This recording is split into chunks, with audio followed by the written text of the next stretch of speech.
திருபுவனம் இளைஞர் அஜித் கொல்லப்பட்ட வழக்கை சிபிஐக்கு மாற்றி முதல்வர் ஸ்டாலின் உத்தரவு. யாராலும் நியாயப்படுத்த முடியாத செயல் என வேதனை.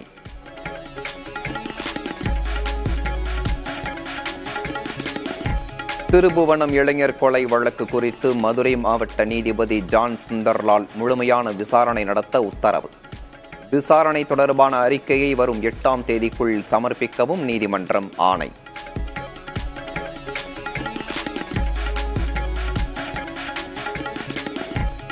இளைஞரின் பிறப்புறுப்பிலும் வாயிலும் மிளகாய் பொடி போட்டு சித்திரவதை என அஜித்குமார் தரப்பு குற்றச்சாட்டு. கொலை செய்பவர்கள் கூட இப்படி தாக்க மாட்டார்கள் என நீதிபதிகள் வேதனை. அவருக்கு தண்ணி கூட கொடுக்காமல் அவர் கண்ணிலும் வாயிலும் மிளகாய் பொடியை தூக்கி போட்டார்கள் என்பதையும் குறிப்பிட்டோம். அதை நேரடியாக பார்த்து டெம்பிள்ல இருக்கக்கூடிய பாத்ரூம் மூலமாக வீடியோ எடுத்தது அங்கே பணி செய்யக்கூடிய பணியாளர்.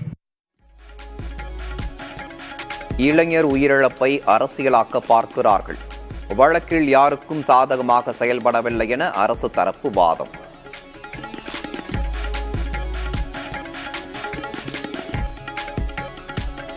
விசாரணைக்கு அழைத்துச் செல்லப்பட்டு உயிரிழந்த இளைஞரின் குடும்பத்திற்கு முதல்வர் தொலைபேசியில் ஆறுதல். அஜித்தின் தாயாரிடம் மன்னிப்பு கேட்டார் முதல்வர் ஸ்டாலின்.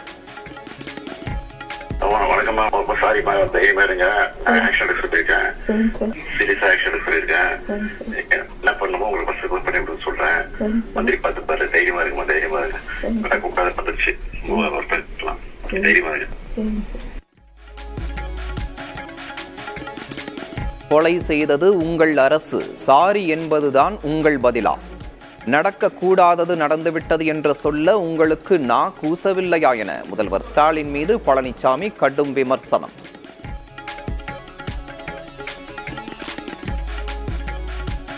சாத்தூர் பட்டாசு ஆலையில் வெடி விபத்து, 8 பேர் உடல் கருகி உயிரிழப்பு, 5 பேர் படுகாயம்.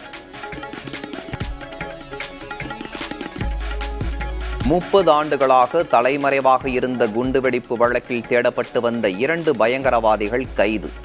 இருவருக்கும் 15 நாட்கள் சிறை காவல் விதித்து சென்னை எழும்பூர் நீதிமன்றம் உத்தரவு.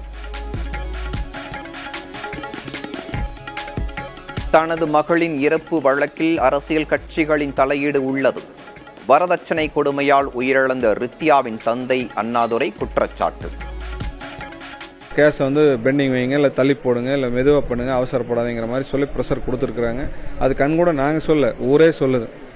எல்லா டிபார்ட்மெண்ட்டுக்கு இருக்கிற ஆளுகளே சொல்கிறாங்க, ப்ரெஷர் எங்களுக்கு தாங்க முடியலைங்க. மினிஸ்டர்கிட்டருந்து கூப்பிட்றாங்க, மேயர்கிட்டருந்து கூப்பிட்றாங்க, அங்கிருந்து கூப்பிட்றாங்க, இங்கிருந்து கூப்பிட்றாங்க. எதுக்காக இவ்வளோ ப்ரெஷர் பண்ணுறான்னு தெரியல அப்படின்னு சொல்லி அங்கே இருக்க டிபார்ட்மெண்ட்டுக்கு இருக்கிற ஆளுகளே சொல்கிறாங்க. கானா, அர்ஜென்டினா உள்ளிட்ட 5 நாடுகளுக்கு 8 நாள் பயணமாக நாளை புறப்படுகிறார் பிரதமர் மோடி. பிரேசிலில் நடைபெறும் பிரிக்ஸ் நாடுகள் கூட்டத்திலும் பங்கேற்கிறார்.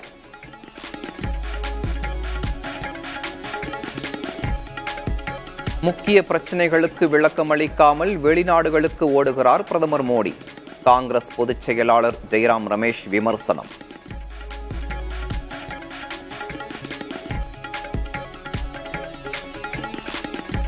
கர்நாடகாவில் முதல்வரை மாற்றுவது குறித்து பேச்சுவார்த்தை நடத்தவில்லை. எம்எல்ஏக்களுடன் பேசிய நிலையில் காங்கிரஸ் பொறுப்பாளர் ரந்தீப் சுர்ஜேவாலா விளக்கம்.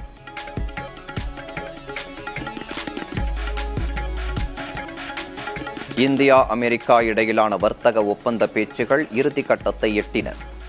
அமெரிக்க விளைபொருட்களுக்கு சந்தையை திறக்க முடியாது என்பதில் இந்தியா உறுதி.